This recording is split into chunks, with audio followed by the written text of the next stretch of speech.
ইসলামী ছাত্র আন্দোলন পটুয়াখালী জেলা শাখা কর্তৃক আয়োজিত আজকে সম্মেলনের সম্মানিত সভাপতি, ইসলামী ছাত্র আন্দোলনের কেন্দ্রীয় সভাপতি, ইসলামী আন্দোলনের দায়িত্বশীল সর্বস্তরের ছাত্র ভাইয়েরা আমার, ইসলামী ছাত্র আন্দোলন সাহাবাদের অনুসরণ মনে আছে তো? ইসলামী ছাত্র আন্দোলন সাহাবাদের অনুসরণ, রুহানিয়াত ও জেহাদের সমান্বিত প্রয়াস, এই দুইটা স্লোগান কিয়ামতের আগ পর্যন্ত ভরবেন না। সাহাবাদের অনুসরণ, রুহানিয়াত ও জেহাদের সমন্বিত প্রয়াস। রুহানিয়াত ব্যতীত জেহাদ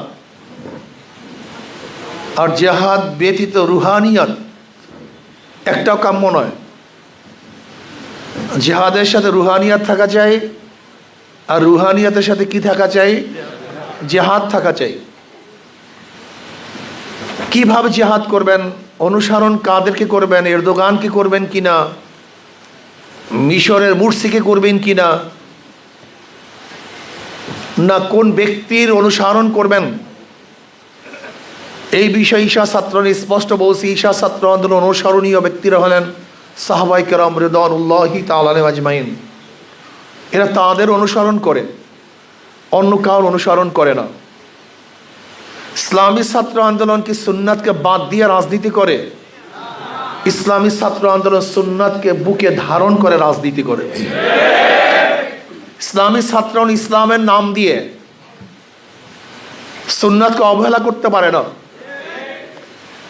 ইসলামের নাম দিয়ে নবী আলাইহিসসালাতু ওয়াস সালাম আদর্শকে বাদ দিয়ে অন্য কোনো ব্যক্তির আদর্শ ইসলামী ছাত্র আন্দোলন গ্রহণ করতে পারে না। মনে রাখতে হবে, ইসলামী ছাত্র আন্দোলন বিশ্বাস করে শুধু শক্তি, দল, অর্থ এবং আধিক্যতার ভিত্তিতেই মানুষ বিজয় অর্জন করতে পারে না। ইসলাম বিজয় অর্জন করে আল্লাহ পাক রহমাতের ভিত্তিতে। ওয়ালা তাহিনু ওয়ালা তাহজানু ওয়া আনতুমুল আ'লাউনা ইন কুনতুম মুমিনিন। তোমরাই বিজয় অর্জন করবে যদি তোমরা মুমিন হয়ে থাকো। ঈমানের শক্তিতে শক্তিবান যদি হতে পারি তাহলে আমরাই বিজয় অর্জন করব। আর ঈমানের বলে বলিয়ান না হয়ে যদি হাজারো শক্তি প্রদর্শন করি, একদিন বিলীন হয়ে যাব, ধ্বংস হয়ে যাব। আপনারা ভাবছেন যে আমরা আধিক্যতার মাধ্যমে বিজয় অর্জন করব? না। আল্লাহ পাক কালামে পাকের মধ্যে ফরমান, ওয়া ইয়াউমা হুনাইনিন ইয আ'জাবাতকুম কাসরাতুকুম ফালাম তুগনি আনকুম শাইয়্যা। দেখেন, আপনারা জানেন বদরের ময়দান মুসলমানদের সংখ্যা খুবই কম ছিল, মাত্র 313 জন। কাফেরদের বিশাল বাহিনী, কিন্তু বিজয় অর্জন করছে মুসলমান, এবং বিজয় অর্জন করছে মুসলমান। আর হুনাইনের যুদ্ধে মুসলমানদের সংখ্যা ছিল অনেক বেশি। কোনো ঐতিহাসিক বলেন 10,000, কেউ বলেন 12,000, কেউ বলেন 14,000। আর কাফেরদের সংখ্যা ছিল মাত্র 4,000। মুসলমানদের সংখ্যা কাফেরদের চেয়ে অনেক অনেক বেশি ছিল, কিন্তু বিজয় অর্জন করছে কাফেররা। প্রথম অবস্থায় মুসলমানরা বিজয় অর্জন করতে পারেনি। কারণটা কি ছিল? আল্লাহ পাক কালামে পাকের মধ্যে ফরমান, ওয়া ইয়াউমা হুনাইনিন ইয আ'জাবাতকুম কাসরাতুকুম ফালাম তুগনি আনকুম শাইয়্যা। হুনাইনের যুদ্ধে যখন তোমাদের আধিক্য তোমাদেরকে অজব পয়দা করছে, আজকে আমাদের বিজয় ঠেকায় কে, আমাদের বিজয় ন্যায় কে, তখন তোমাদের আধিক্য তোমাদেরকে উপকার করতে পারেনি। ইসলামী ছাত্র আন্দোলন আধিক্যের উপরে, অর্থের উপরে, শক্তির উপরে নির্ভর করে না, বরং ইসলামী ছাত্র আন্দোলন নির্ভর করে আল্লাহ পাক রহমাতের উপরে। কিসের উপরে? ব্যাস এইটা প্রথম কলবের মধ্যে বসান, এইটা কলবের মধ্যে বসান। আপনি ইসলামী ছাত্র আন্দোলন করবেন, ইমামতি করবেন, অথচ ইমামতির কোনো নিশানা আপনার মধ্যে থাকবে না, এরকম ইমাম আমরা চাই না। আপনি ইমাম দুই প্রকার, ইমামতে সগরা, ইমামতে কবরা। শুধু ইমামতি আর বড় ইমামতি। মসজিদের ইমাম হলো ইমামতে সগরা, আর রাষ্ট্রের ইমাম হলো ইমামতে কবরা। একজন ছোট্ট ইমামের পিছনে ইক্তেদা করার আগে চিন্তা করি এনার সূরাত কি, সিরাত কি, আখলাক কি, ইবাদতের অবস্থা কি, সুন্নাতের পাবন্দি আছে কি নাই, ছোট্ট একটা ইমামকে নির্বাচন করার আগে যদি এতবার আমরা খুঁজতে পারি, জানতে পারি, জানার চেষ্টা করতে পারি, তাহলে ইমামতি কুবরা, যে গোটা দেশের ইমাম হবেন, নেতা হবেন, নেতৃত্ব প্রদান করবেন, তার মধ্যে সুন্নাত আছে কি নাই, ইবাদত আছে কি নাই, আল্লাহর ভয় আছে কি নাই, এতটুকু খুঁজেন না, আপনার মতো জাহেল আর মূর্খ কেউ হতে পারে না। আপনার জাহেল, মূর্খ আপনি। ইমামতি কুবরার জন্য ইমামতি সগরার চেয়েও বেশি মূল্যায়ন করা উচিত, বেশি খবর নেওয়া উচিত। অথচ আজকে ইমামতি কুবরা বড় ইমাম নির্ধারণ করবেন, আপনার খবরই নেই এর মধ্যে তাকওয়া আছে কি নেই, সুন্নাতের পাবন্দি করে কি করে না। না, আপনি ইসলামী হুকুমত চান না, আপনার দলকে ক্ষমতায় নিতে চান। আপনি ইসলামী হুকুমত চান না, আপনি নিজেকে প্রতিষ্ঠিত করতে চান। আপনি ইসলামী হুকুমত চান না, আপনি ইসলামী হুকুমতের নামে, রাজনীতির নামে স্বার্থ অর্জন করতে চান, স্বার্থ সিদ্ধি করতে চান। ইসলামী হুকুমতই চান, তাহলে আপনার মধ্যে ইসলাম থাকবে না কেন? সুন্নাত থাকবে না কেন? সুন্নাত অনুযায়ী চলবেন না কেন? সুন্নাতের পাবন্দি করবেন না কেন? নবী আলাইহিস সালাতু বলেছেন, আলাইকুম বিসুন্নতি ওয়া সুন্নাতিল খুলাফায়ে রাশিদিন আল মাহদিয়িন তামাসসাকু বিহা ওয়া আদ্দু আলাইহা বিন নওয়াজিস। আমার সুন্নাত, আমার খোলাফায়ে রাশিদের সুন্নাতকে আঁকড়িয়ে ধরো। এই ইসলামী ছাত্র আন্দোলনের প্রত্যেকটা ছেলেকে বলবো যে এটা আমরা শুধু রাজনীতি করি না, ইবাদত করি। কি করি? ইবাদত মন করা হয় না, ইচ্ছা মতো ইবাদত হয় না। আপনি যা ইচ্ছা তাই করবেন, তার নাম ইবাদত না, তার নাম হলো নফসের পায়রুবি করা, নফসের ইত্তেবা করা, নফসের অনুসরণ করা।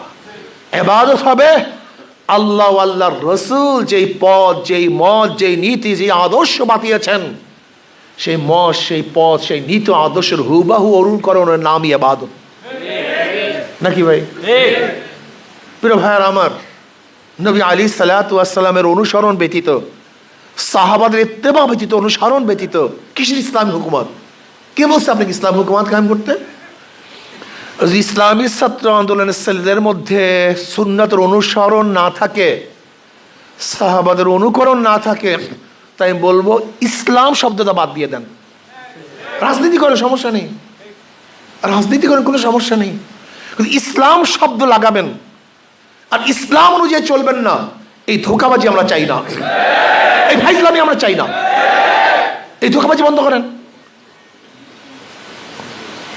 ইসলামী ছাত্র আন্দোলনের ছেলেদেরকে ইসলামের অনুসারী হতে হবে, সুন্নাতের ইত্তেবা করতে হবে, চোখে পানি থাকতে হবে, জবানে জিকির থাকতে হবে, চোখে পানি থাকতে হবে, জবানে জিকির থাকতে হবে, মাথায় ফিকির থাকতে হবে, কলবে শকর থাকতে হবে, অঙ্গ প্রত্যঙ্গে সবর থাকতে হবে। মাথায় ফিকির, মাথায় কি কি করব, কি ইসলাম হুকুমাত কায়েম করব, কিভাবে দাওয়াত দেব, এই ঘুরে দাঁড়া সমাজকে ভেঙ্গে কিভাবে সুন্দর ইসলামী সমাজ উপহার দেব। আজকে মানুষ নির্যাতনের শিকার, জুলুমের শিকার, আজকে হাজারো মানুষ ক্ষুধার্ত, তাদের ক্ষুধা নিবারণ কিভাবে করব। আজকে হাজারো মানুষ বস্ত্রহীন, তাদেরকে বস্ত্রের ব্যবস্থা কিভাবে করব। আজকে হাজারো বিধবারা ক্ষুধার্ত অবস্থা আছে, আমি সেই বিধবার পাশে কিভাবে দাঁড়াবো। আজকে হাজারো গরিব ছাত্র অর্থের অভাবে উচ্চশিক্ষা শিক্ষিত হতে পারছে না, আমি কিভাবে তার কাছে গিয়ে সাহায্য করতে পারবো। আজকে আমার হাজারো বোনেরা বিবাহ হচ্ছে না, আমি তাদের কিভাবে বিবাহ দেওয়ার ব্যবস্থা করব। হাজারো মিসকিন খোলা আকার সিঁড়িতে ঘুমাচ্ছে, আমি তাদেরকে কিভাবে আশ্রয় প্রদান করব। হাজারো অসুস্থ আজকে চিকিৎসাহীন ধুকে ধুকে মরছে, আমরা কিভাবে তাদেরকে ভালো চিকিৎসা করতে পারবো। আমি কিভাবে মাজলুমের পাশে দাঁড়াবো, জুলুম অত্যাচারের বিরুদ্ধে কিভাবে রুখবো, কিভাবে সংগ্রাম করবো, আন্দোলন করব। এই ফিকের মাথার মধ্যে থাকতে হবে। আজকে মুসলিম সন্তানদেরকে, মুসলিম ছেলেদেরকে কমিউনিস্ট বানানো হচ্ছে, সেকুলার বানানো হচ্ছে, ডেমোক্রেসির অনুসারী হচ্ছে। এদেরকে কিভাবে ইসলামের মধ্যে নিয়ে আসতে পারবো, এই চিন্তা রাখতে হবে। প্রিয় ছাত্র ভাইয়েরা আমার, আমি সেদিনকে বলেছিলাম, কার্ল মার্কস তো তোমার নবী না, মাও সেতুং তো তোমার নবী না, আব্রাহাম লিঙ্কন তো তোমার নবী না, সক্রেটিস তোমার নবী না, অ্যারিস্টটল তোমার নবী না, মন্টেস্কো তোমার নবী না, লক তোমার নবী না, রুশো তোমার নবী না। যদি এরা নবী তোমার না হয় তাহলে তাদের অনুসরণ কেন করতেছো? আজকে তুমি ডেমোক্রেসি গণতন্ত্রবাদ নিয়ে নাচানাচি করতেছো, আব্রাহাম লিঙ্কনকে তোমার নবী? তুমি সেকুলারিজম কমিউনিজম নিয়ে নাচানাচি করতেছো, কার্ল মার্কস মাও সেতুং কি তোমার নবী? তাহলে তোমার যদি নবী তারা নাই হয় তাহলে তাদের আদর্শ বাস্তবায়নের চেষ্টা করছো কেন? কারণটা কি? আমার নবী জনাবে মুহাম্মদ রাসূলুল্লাহ সাল্লাল্লাহু আলাইহি ওয়াসাল্লাম, আমি তার উম্মত। আমার যতক্ষণ পর্যন্ত এই শরীরের মধ্যে রূহ থাকবে ততক্ষণ পর্যন্ত মদিনাওয়ালার আদর্শ বাস্তবায়ন করার জন্য আমার শ্রম, আমার জীবন, আমার সময়, আমার অর্থ, আমার সব কিছু বিসর্জন করে দেব। নবী আলাইহিস সালাম কি বলেছেন? লা ইউমিনু আহাদুকুম হাত্তা আকুনা আহাব্বা ইলাইহি মিন ওয়ালিদিহি ওয়া ওয়ালাদিহি ওয়ান নাসি আজমাইন।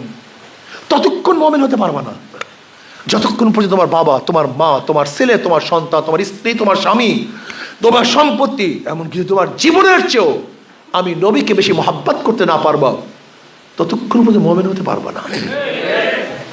আমরা চাই আমার জীবন নবীর জন্য উৎসর্গ হোক, আমি চাই আমার সময় নবীর জন্য উৎসর্গ হোক, আমি চাই আমার সন্তান, আমার ছেলে, আমার মেয়ে, আমার অর্থ, আমার সব কিছু, এমনকি আমার জীবন নবী আলাইহিস সালাতু ওয়াস সালামের জন্য উৎসর্গ করব ইনশাআল্লাহ। এই চিন্তা থাকতে হবে। অথচ বেয়াকুফরা সুন্নাত মানে না, না এটা হবে না। হ্যাঁ, তবে মনে রাখতে হবে মুক্তাদির জন্য শর্ত নাই, ইমামের জন্য শর্ত আছে। ছাত্র আন্দোলনের যারা লিডার হবেন তাদেরকে অবশ্যই শর্ত সারায়াত মেনে চলতে হবে। যারা অনুসারী মাত্র কর্মী, মাত্র সদস্য, মাত্র সমর্থক, এদের জন্য আমরা কোনো শর্ত করি না। মাত্র যে ছেলে মক্তবে ভর্তি হয়েছে আমি কি বলবো তুমি কি পারো? এ বোকা। মাত্র যেই ছেলে মক্তবে ভর্তি হয়েছে আমি তার ইন্টারভিউ নেই না, ও তো মাত্র সূচনা করছে, শুরু করেছে, ওর কিসের ইন্টারভিউ? ঠিক না? ঠিক মাত্র যারা ছাত্র আন্দোলনের সদস্য হবা, সমর্থক হবা, তাদের জন্য আমি ইন্টারভিউ কোনো ব্যবস্থা করবো না। তোমার এইটা আছে কিনা, সেইটা আছে কিনা, ওইটা আছে কিনা, না, তুমি ভর্তি হয়েছ, তোমার জন্য শর্ত নাই। কিন্তু যারা লিডারশিপ, যারা নেতৃত্ব প্রদান করবেন, যারা ইমামতি করবেন, যারা দীর্ঘদিন পরে ছাত্র আন্দোলন থাকবেন, আপনার আদর্শ উন্নয়ন হবে না, চরিত্র উন্নয়ন হবে না, নীতি আদর্শ উন্নয়ন হবে না, সুন্নতের উন্নয়ন হবে না, এইটাই মানতে পারি না, এটা মানা যায় না। আমরা বলবো একজন দাড়ি কাটা, দাড়ি সারা যে মানের ছাত্র হোক না কেন, সে ছাত্র আন্দোলন অন্তর্ভুক্ত হতে পারে, ভর্তি হতে পারে, কিন্তু তার মানে এই নয় যে মক্তবে ভর্তি হয়েছে আমি তাকে আলিফ বাতাই পড়াবো, উপরের দিকে উঠাবো না, এটা হতে পারে না। আমি চাই ইসলামী ছাত্র আন্দোলনের সর্বশ্রেণীর ছাত্ররা ভর্তি হতে পারবে, কোনো বাধা নেই। তুমি যেই চরিত্রবান হোক না কেন, যা হোক না কেন, ইসলামী ছাত্র আন্দোলন এমন একটা ইন্ডাস্ট্রিজ যেখানে হাজারো খারাপ ব্যক্তি ঢুকবে, ফেরেশতা হয়ে বের হবে, আর অন্যান্য ছাত্র সংগঠনগুলি ফেরেশতা ঢুকবে, আজাজিল হয়ে বের হবে। বিশ্বাস হয় না? বুয়েটে আবরার ফাহাদকে কে হত্যা করেছে? বুয়েটের ছাত্ররা। তারা কারা? সর্বোচ্চ মেধা সম্পন্ন, সর্বোচ্চ মেধাবী তারা। বুয়েটে ভর্তি হওয়ার জন্য কি পরিমাণে মেধা লাগে আপনারা সবাই জানেন। এই ছাত্রগুলি ছিল ফেরেশতা তুল্য, অনেক দামি ছাত্র, কিন্তু এমন ইন্ডাস্ট্রিজে ভর্তি হয়েছে, ঢুকছিল ভালো, বের হয়ে গেছে খুনি। ওটা এমন ইন্ডাস্ট্রিজ। আপনি দেখেছেন ঢাকা ইউনিভার্সিটিতে হাজারো ধর্ষণ, হাজারো খুন, হাজারো চাঁদাবাজি কারা করতেছে? এই ভালো ভালো ছাত্র এই ঢাকা ইউনিভার্সিটিতে ভর্তি হওয়ার জন্য কি মেধার প্রয়োজন আপনারা জানেন? ঢুকছিল ফেরেশতা, ওদের সঙ্গে ঢোকার পরে এখন বের হয়েছে খুনি, ধর্ষক, চাঁদাবাজ, অস্ত্রবাজ, জালেম, চরিত্রহীন, লম্পট, বিশ্ববিদ্যালয় গুন্ডা বের হয়ে গেছে। আপনি দেখেন না জাহাঙ্গীর ইউনিভার্সিটিতে, জাহাঙ্গীরনগর ইউনিভার্সিটিতে এক ছাত্র ধর্ষণ করছে কত? 100, বেশি না। যেগুলি আমার হিসাব আছে, এই 100 ধর্ষণ করার পরে সে সেঞ্চুরি পালন করছে। ঢুকছিল ফেরেশতা, বের হয়ে গেছে বড় ধর্ষক। আর ইসলামী ছাত্র আন্দোলন এমন এক সংগঠন যেখানে ঢুকবে হাজারো খারাপ, বের হবে হাজারো ভালো। যারা ঢুকবে হাজারো অপকর্ম করে, কিন্তু বের হবে হাজারো ভালো কর্ম করে। ইসলামী ছাত্ররা এমন এক সংগঠন যারা মানুষ তৈয়ার করে, কেন আমাদের শায়খ মুর্শিদ নওয়ার আলম মারকাদে বলেছেন, নিজেকে পরিবর্তন না করে সমাজকে পরিবর্তন করা যায় না। দেখেন 5ই আগস্ট আমরা বৈষম্য বিরুদ্ধে আন্দোলন করেছিলাম। কি বিরুদ্ধে আন্দোলন? বৈষম্য থাকবে না, সব জায়গায় বৈষম্য। আপনি কি জানেন 71-এর পর থেকে 2024-এর আগ পর্যন্ত কারা সবচেয়ে বেশি বৈষম্য শিকার হয়েছে? সবচেয়ে বেশি বৈষম্য শিকার হয়েছে মুসলমান। এই বাংলাদেশে সবচেয়ে বেশি বৈষম্য শিকার হয়েছে মুসলমান, এবং মুসলমানদের মধ্যে সবচেয়ে বেশি বৈষম্য শিকার হয়েছে আলেম।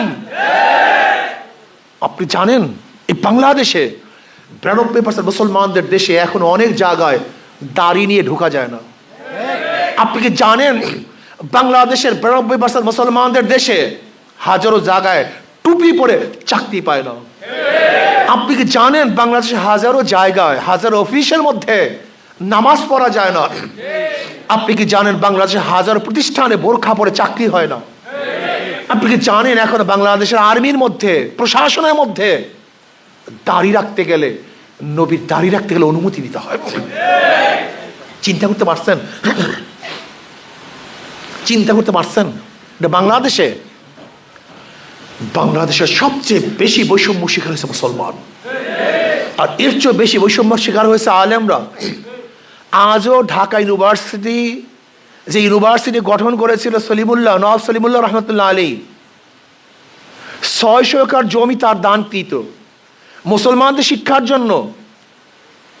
গেটের মধ্যে লেখা ছিল রব্বি জিদনি ইলমা, অথচ সেই কোরআনের আয়াত কি তুলে দেওয়া হয়েছে বাংলাদেশ? সেই কোরআনের আয়াত কি তুলে দেওয়া হয়েছে? নজরুল ইসলাম হল, ইসলাম শব্দ মুছে দেওয়া হয়েছে। যে ইউনিভার্সিটি মুসলমানদের ইউনিভার্সিটি, মুসলমানদের শিক্ষার জন্য করা হয়েছিল, সেই নওয়াব সলিমুল্লাহর দানকৃত জমির মধ্যে ইউনিভার্সিটি, সেখানে ইফতারি করতে দেওয়া হয় না, সেখানে ইফতারি মাহফিল হয় না, সেখানে নামাজ পড়ার অনুমতি দেওয়া হয় না, সেখানে বোরখা পরে মুসলমান মেয়েরা ঢুকতে পারে না। এই হলো মনে হয় মুসলমান ইউনিভার্সিটি। বৈষম্য জানেন কি অবস্থা চলতেছে? আজকে বই পুস্তক থেকে মুসলমানদের সমস্ত ইতিহাসকে তুলে দেওয়া হয়েছে। শুধু কি তাই, ইতিহাস বইয়ের মধ্যে মুসলমানদের শাসকদেরকে ভিলেন হিসাবে, ডাকাত হিসাবে দেখা হয়েছে, দেখানো হয়েছে। মুসলমানদের বিজয়কে এটাকে কি বলা হয়েছে? দখলদারি, জোর জবরদস্তি। এমনকি মুসলমানদের ইতিহাস ঐতিহ্যকে মুছে দেওয়ার পরেও ঈমানকে ধ্বংস করার জন্য সেখানে বিবর্তনবাদের শিক্ষা নেওয়া হয়েছে, বিবর্তনবাদের শিক্ষা সেখানে নেওয়া হয়েছে, সেখানে ট্রান্সজেন্ডারের মতো শয়তানি সেখানে সাবমিট করা হয়েছে।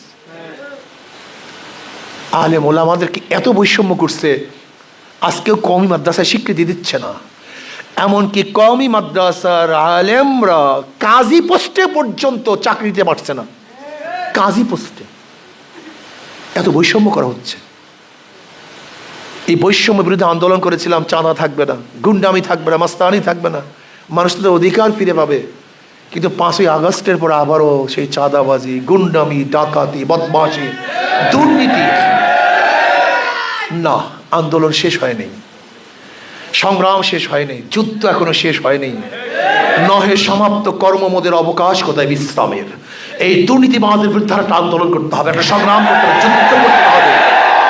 চাঁদাবাজদের হাতকে ভেঙে গুড়িয়ে দিতে হবে ইনশাআল্লাহ। চাঁদাবাজের হাতকে ভেঙে ফেলতে হবে। আমি বৈষম্য বিরোধী ছাত্রদেরকে বলবো, তোমাদেরকে বলবো, আমাদের যুদ্ধ শেষ হয় নাই।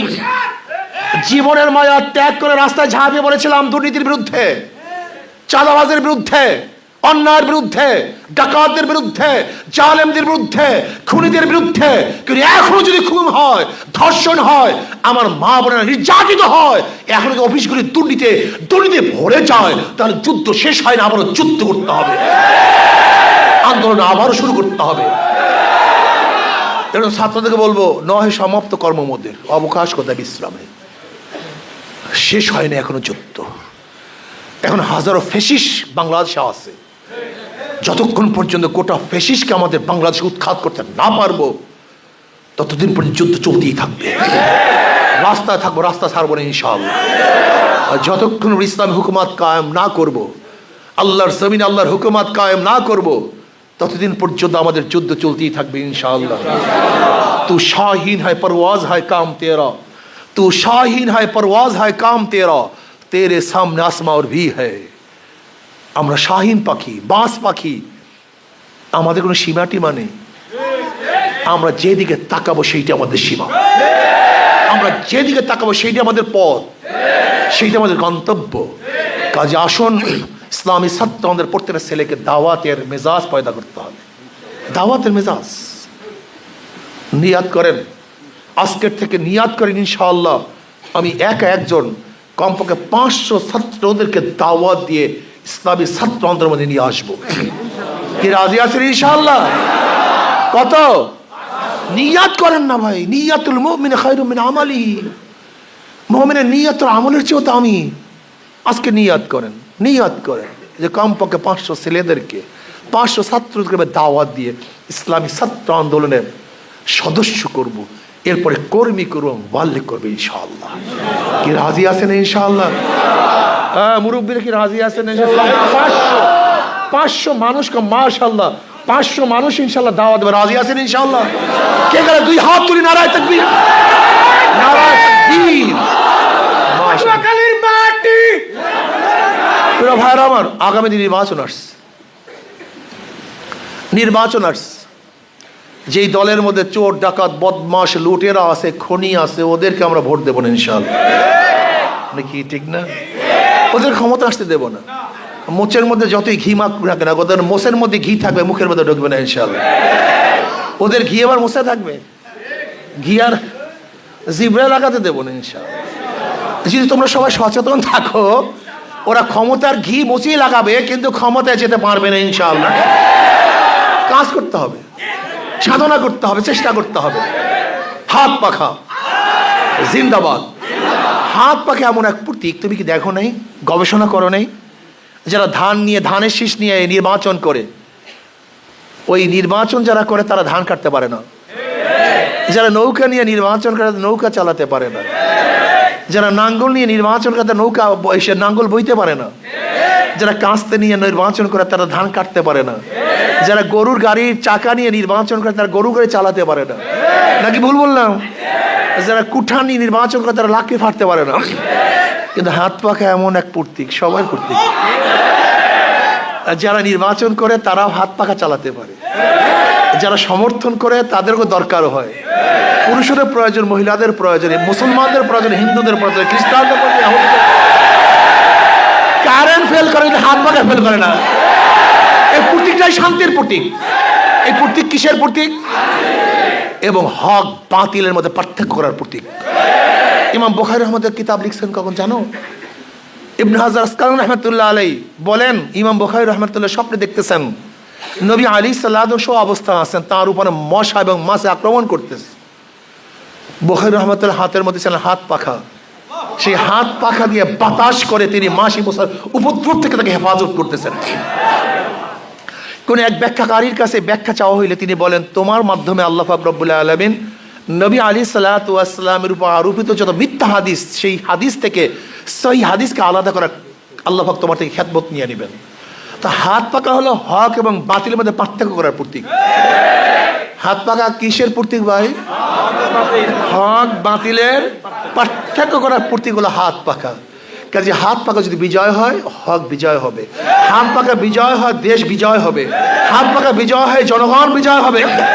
হাত পাকা বিজয় হতে ইসলাম বিজয় হবে ইনশাআল্লাহ। হাত পাকা বিজয় হলে সমস্ত মজলুমরা বিজয় হবে ইনশাআল্লাহ। কাজে আসো আমরা সবাই সম্মিলিত আজকের থেকে হাত পাখার দাওয়াত নিয়ে ঘরে ঘরে ঝাঁপিয়ে পড়বো। রাজি আছেন ইনশাআল্লাহ? আগামী বাংলাদেশ ইসলামী আন্দোলন বাংলাদেশ, আগামী বাংলাদেশ হাত পাখার বাংলাদেশ। সমস্ত জালেমরা নিপাত যাক, হাত পাকা বিজয় হোক। আল্লাহ পাক আমাকে আমাদের সবাইকে কবুল করে নেন।